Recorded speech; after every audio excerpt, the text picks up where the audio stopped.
Welcome to the Faults of Black Capitalism. The point of this discussion isn't to tear down Black people as much as it is to question our community's belief that accumulating large amount of wealth is the way for us to achieve Black liberation.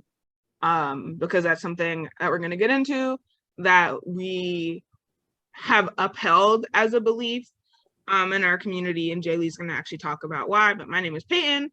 I'm the founder, and yes, Jaylee. Okay. Alrighty. Oh no, there we go. Okay, so I'm going to describe what capitalism is before we get into breaking it down. Capitalism is not only an economic, but it's also a political system based on the private ownership of the means of production. So what do I mean when I say the means of production? It's simply the way commodities and services are produced and brought to a market. Capitalism as a system relies on workers to sell their ability to work to private organizations, so companies and individuals. And the main goal of capitalism is to turn a profit over these commodities and services that workers provide and produce. This empowers people who have enough capital to accumulate their own wealth, while wage laborers have to work and sell their labor to capital owners. Under capitalist organization, the only value or power wage laborers have, which is your general average worker, is the capacity to generate wealth for private entities. So when someone works, they're constantly working under someone who is the capital owner, who is the owner of the business, who is the founder, who is the creator, who is the CEO, in order to accumulate profit for that individual or that organization. No individual worker under capitalism has power, and essentially it is disposable. Capitalists rely on a class of workers rather than any one particular worker themselves. Some of the consequences or outcomes of capitalism include alienation. Capitalism separates the worker or the laborer from the product they create, because all the accumulation of wealth is going to private owners or being shipped or being sold away. So it denies workers any meaningful connection to the work or the social communities they're providing resources to. Another factor of capitalism is crisis. Capitalism relies on periodic crisis due to overproduction, the waste of resources, and crowding of the market. So essentially, when you have a business, when profit is the main goal of a business, it encourages the overproduction and therefore the waste and uselessness of products and services that sort of amass wealth for private owners, but essentially collapses the entire system for the oppressed class of workers that buy and sell those products through inflation and all sorts of economic disaster that result from capitalist accumulation. Another outcome of capitalism is, of course, poverty. Those who don't have the ability to sell their labor are essentially left by the wayside by capitalist systems without any sort of social safety net. Those people are left without protection. And lastly, capitalism, in order to produce profit, you have to be exploiting someone. Capitalism as a system relies on paying workers less than what they're actually worth in order to accumulate wealth for the capital owner. Okay, so anti-capitalism, like I said, we're not here to tear down Black people, because anti-capitalism is something that is grounded in the Black radical tradition. This isn't new. Honestly, as long as there have been Black folk gunning for capitalism, there have been Black folk who were actually, maybe let's not do that. So the great first place to start is Cedric Robinson's Black Marxism. It is a book written by Cedric Robinson that has a few chapters also in the Black radical tradition, but also unpacks almost the history of colonial and imperial capitalism, the way that it has been manifested into our contemporary society and how it helps shape the current conditions for Black people. And so basically Robinson is saying that the wealthy privileged class, he refers to them as the bourgeoisie, which is the French way of saying the highest class. freed Black people only to re-enslave them through wage labor. And so like Jaylee was saying, that is how your labor is exploited, by having low, unlivable wages that create conditions like poverty. Robinson is saying that capitalism is a tool to maintain a feudal system. So a feudal system is a medieval class system based on having a subservient peasantry. So again, those are your laboring class. A core part of Robinson's point, though, is that chattel enslavement is a symptom of capitalism. Like, we would not have had the transatlantic slave trade had it not been for the desire to accumulate and build capital wealth for these different empires. So like Britain, France, Portugal, Spain, etc. And this really just meant like stealing the labor of African peoples and creating a slave class who would generate capital for the wealthy slave owning class. Now, another, like fast forwarding a little, like a few more years, Angela Davis is also a big critique on capitalism, or someone who critiques capitalism. She is a communist, a proud communist. And she writes about it in a lot of her work, but she frames it in the context of like prison labor, the prison industrial complex, and abolition, because she is a strong prison abolitionist. And so in this book, I know the words are backwards, but it's called Women, Culture, and Politics. This quote is from a chapter in this book. When we attempt to understand the phenomenon of racialized mass incarceration, our analysis should move between the political economy of global capital during the last decades of the 20th century, so the 1900s, and the political economy of post-slavery capitalism. So basically what she's saying is capitalism and the way that it exploits the labor of Black people simply evolved. Instead of like enslaving people and torturing them for centuries to build wealth for the white imperial class, now that takes place within the prison system, where people are incarcerated and their labor is taken in order to build wealth for the wealthy imperial class. So across both centuries, capitalism has exploited the labor of the lowest classes to uphold profit for the wealthy. And again, the prison industrial complex is used as an answer to the social problems caused by capitalism. So like Jaylee was saying, poverty, alienation, crisis. Prisons are always an answer. People in poverty, lock them in jail. People are not contributing to society, put them in jail. And then when in jail, they're able to have their labor stolen and exploited. And the US and international financial agencies also pressure and control economies in the global South to move capital into more profitable areas instead of into social welfare programs like healthcare, housing, education, etc. Those social welfare programs are also like basic human rights. Those are basic needs that capitalism ensures that you do not have access to unless you sell your labor, unless you work, or unless you are selling your ability to work to someone who already has just gross amounts of wealth. You do not have healthcare, you do not have housing, you do not have education, you do not have food. And so what Davis is saying here is that this is not solely domestic. Like, this is an international system that, again, during the colonial period was created. That's what Cedric Robinson is saying.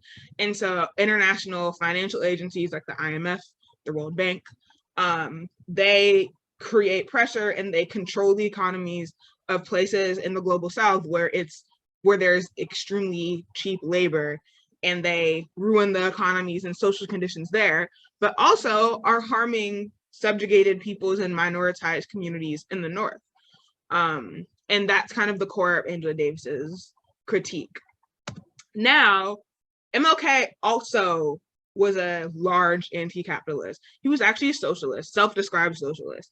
And as we know, MLK was far more radical than we have been taught and led to believe. I think that's something good that's come out of 20th century or 21st century radicalism, is that recharacterization of MLK. But to push that even further, Martin Luther King believed that we needed a radical revolution of values. And he said that in a speech in 1967.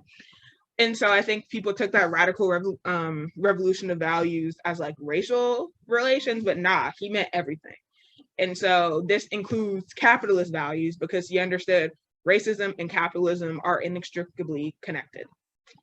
And so he also said that when machines and computers, profit motives and property rights are considered more important than the people, the giant triplets of racism, extreme materialism, and militarism are incapable of being conquered. So here he is saying that it is essential that we put people over profit.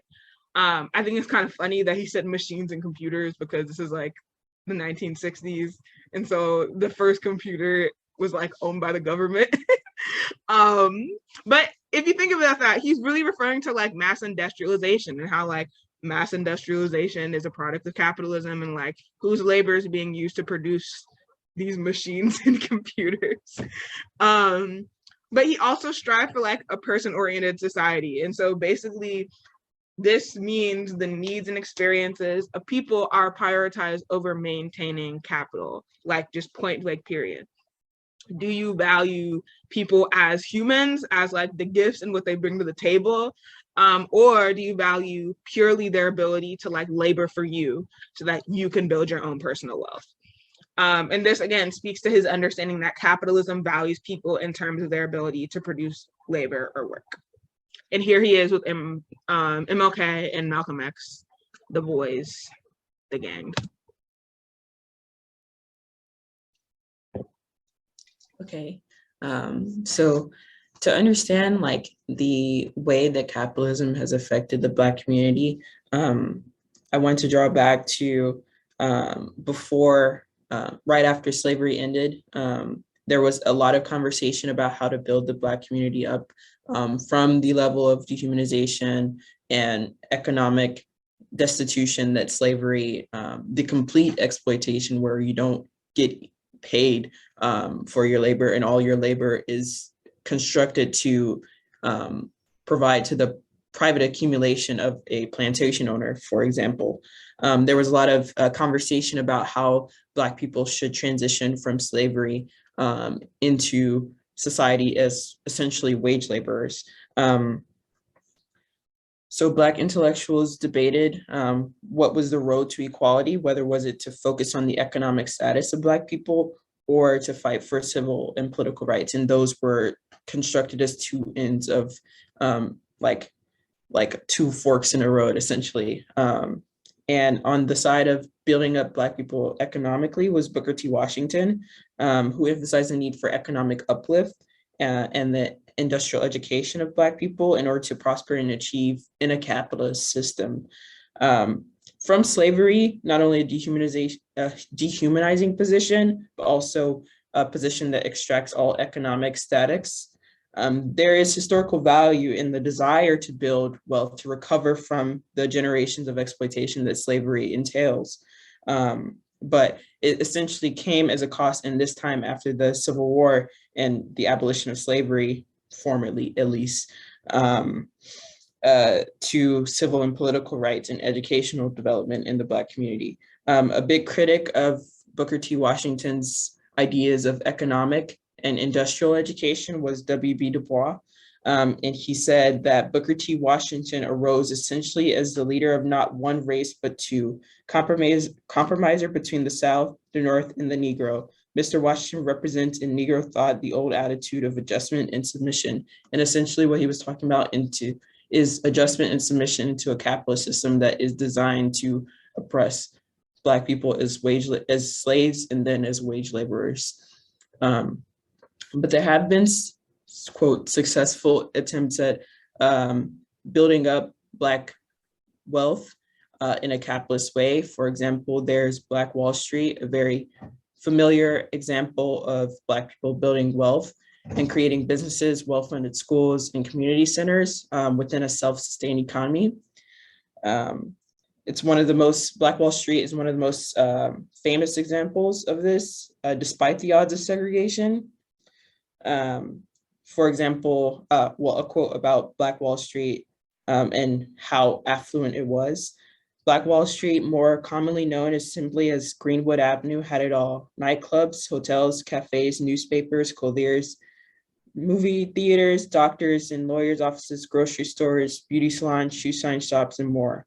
So developed and refined was Greenwood Avenue, the heart of the Greenwood district, that many compared it to the legendary thoroughfares such as Beale Street in Memphis and State Street in Chicago. So that's just an example of how sort of close-knit and economically successful this community was. But in the Tulsa race riots in 1921, white residents attacked the area, burned down all the businesses, killed and destroyed essentially the community that was built.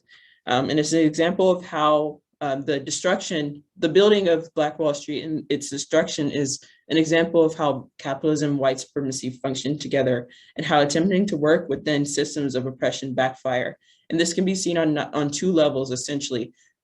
Although it was a economically successful area, it was only really empowering for still those who had capital. No matter if they were Black or not, it was still only the Black business owners that employed and exploited the labor of their employees that really were allowed the economic freedom that capitalism promises. So it was still oppression on that level, and then within the greater structure of capitalism and racism as a system, in order to essentially break down this and remind essentially of Black people where they stand and stood in that society as a segregated, oppressed class for work, as wage laborers. Black Wall Street was burned down. So in examples like Black Wall Street and still today, gaining wealth was the only way that Black people could simulate real freedom within a capitalist system. It encourages and demands engaging in oppressive systems in order to experience success and freedom, which is essentially the ability to be the empowered one, the one that wields power over other people through economic wealth of accumulation. Capitalism divides an oppressed class of workers in order to maintain power over them. This can be seen in several struggles within society. As long as workers are divided, capital owners can wield power over them and still profit from their class, but not have to care about any workers at all. The necessity to work under capitalism in order to access basic needs stifles the possibility of resistance. We rely on work just to live. So the basic things you need for everyday life, you need to work in order to achieve them. Or it's seen as the thing that you have to achieve, that you have to earn, not just something that you deserve as a premise of living. You have to work. So capitalists sort of exploit this fear of being without food, housing, healthcare, being in poverty, being in crisis as a way to wield power and essentially make it such that you have to work and you have to be exploited in order to maintain a basic level of survival.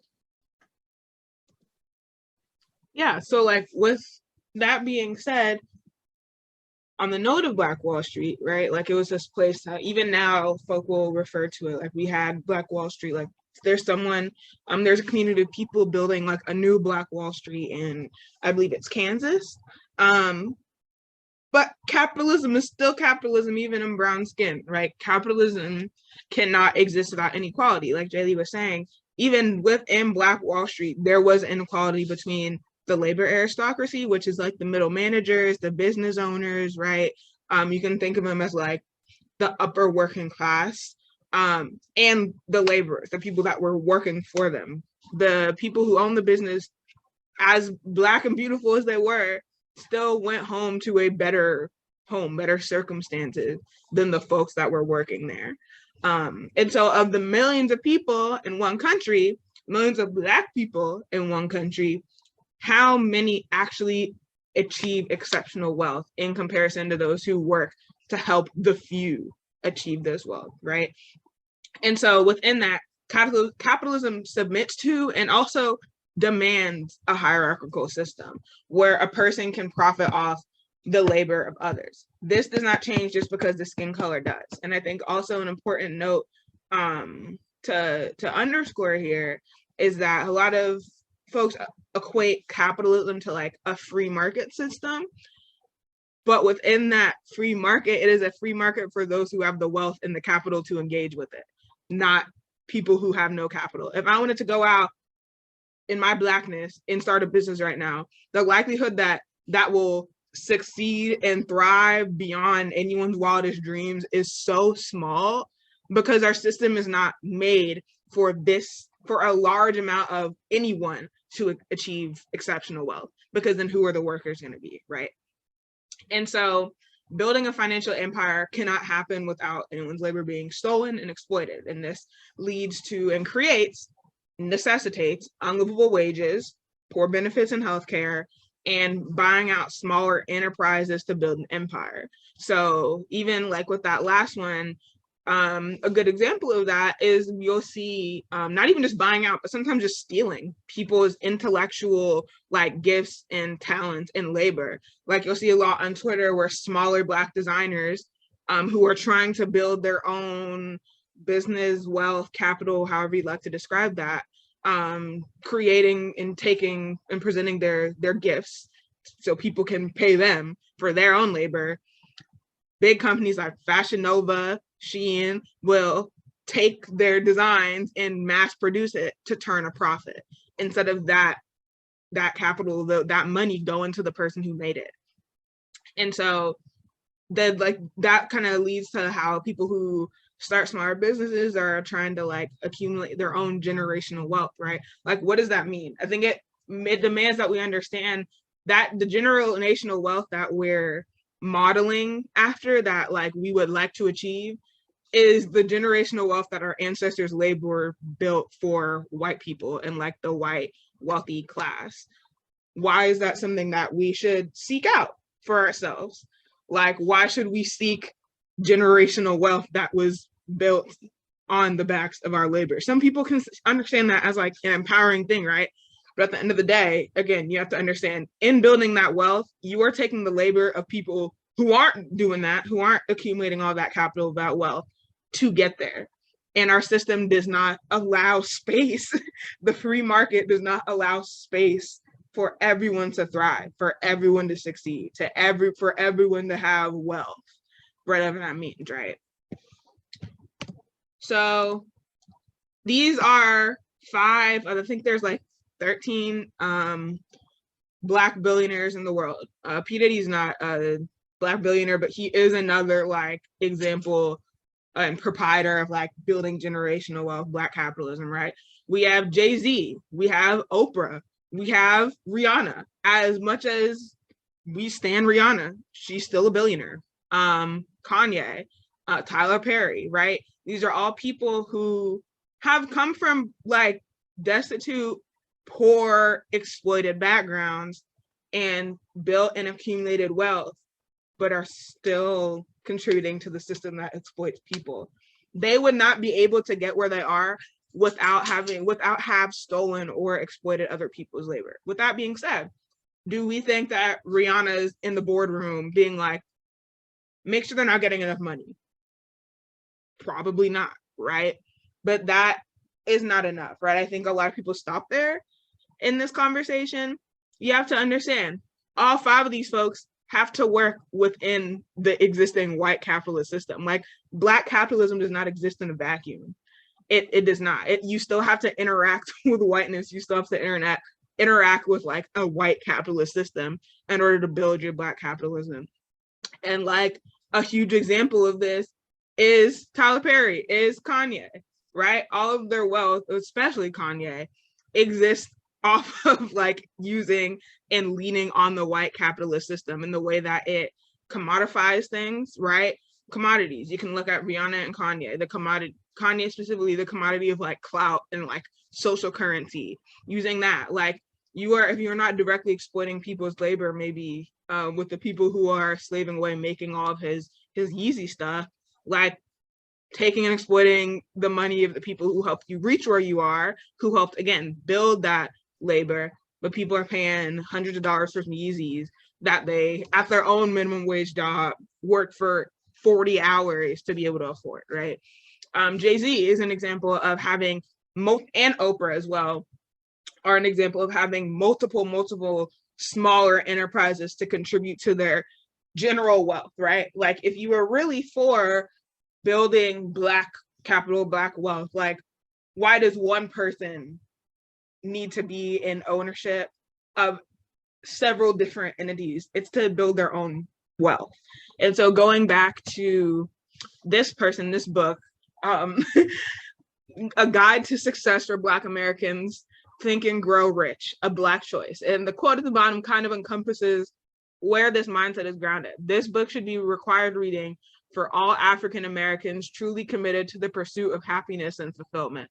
And Dennis Kimbrough is an avid Black capitalist. Like, he genuinely believes that in order for us to get to any freedom, we have to model our lives after these people. But there's a reason there's only 5 people on the screen. Like, if it was so easy for everyone to escape their conditions, not even just easy, but again, simply possible to escape their conditions through capitalism, I think in the century and a half that the idea of Black capitalism has existed, like Black Wall Street was around in the early 1900s. It is mid 2000s. It's 2022. Like, I feel like we could have done it. But it's because the capitalist system does not allow for Black people to accumulate wealth except for the Black people that they want to. And I know that seems like a morbid and like a stark realization, but like if you really look at this concept from a critical lens, again, wonder why there are still so many Black people with like student loan debt, why there's so many Black people who don't have healthcare, like there's so many Black people who can't get affordable housing. If Black billionaires, Black millionaires are truly the key, then why are there still people who are living in those conditions? As many movie studios as Tyler Perry has, like as much land as he buys. Another thing, Tyler Perry bought acres and acres and acres and acres and acres of land, like I think 100-something acres of land to build a movie studio. Why not build housing on it for Black people? Again, use own personal capital to generate more capital. That is something that like capitalists do. So these are some of our questions, things to think about. The first one, how do financial literacy workshops in Black communities uphold the myth of Black capitalism? How are they inherently racist, right? There is something inherently racist about assuming that Black people like don't understand finances just because there are Black people in poverty and there are Black people whose labor is being exploited. It turns the responsibility back on them. Like, your labor is being exploited because you're making the choice not to understand it. Financial literacy won't help. Like, it might give someone a more complex understanding of how to personally manage their finances, but at the end of the day, they're still living within a capitalist system. And so they contribute to the idea that if we become financially literate, then we'll get to the place where they are. And that's just not true. 2, does the desire by Black capitalists to achieve large sums of wealth uphold white supremacy? Yes, it does. Spoiler alert, yes. Why? Again, because in order to be any type of capitalist, a Black capitalist, the movie Crazy Rich Asians, this also dives into it from the lens of like Asian American capitalists, right? You still have to interact with the capitalist system, the same capitalist system that enslaved our ancestors, that committed genocide in so many countries in the global South, the same capitalist system that like would not give Puerto Rico aid during like the hurricanes. Like, it contributes. 3, how can we challenge our own Black communities' conceptions of wealth? I think a lot of the older generation, but also the current generation, like with Forex, and building like hustle culture, like, oh, you got Christmas money, use that to start an LLC. No, I won't use it to start an LLC, because how will that genuinely, truly, that is a myth. Like, I think there's an idea that the key to our liberation is a bank account, is finances. But to like Jaylee was saying earlier, those are ideas of success that are defined by our oppressors. Our oppressors cannot define what success is, because that gives them the agency to manage our growth and our liberation. And then the last one, why is wealth a desirable goal for oppressed people? Kind of goes into the third question, but like what I was saying about the way that our oppressors freedom. But for so long, power and capital go hand in hand. People who have capital, people who have exceptional amounts of wealth, have an exceptional amount of power. So to oppress people, the only way to achieve power is through money.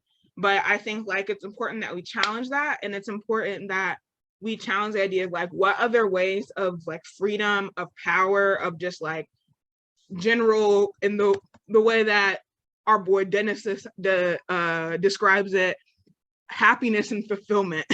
There are ways to achieve happiness and fulfillment outside of selling your labor, of exploiting other people's labor, of accumulating gross amounts of wealth. Because you know, even if there are 5 Black capitalists, 5 Black billionaires in the world, all these millionaires, all these people allegedly making money through Forex, like there are still people who can't find housing. There are people, unhoused Black people in DC on the street right now, even though Jay-Z exists. Like these two things exist at the same time.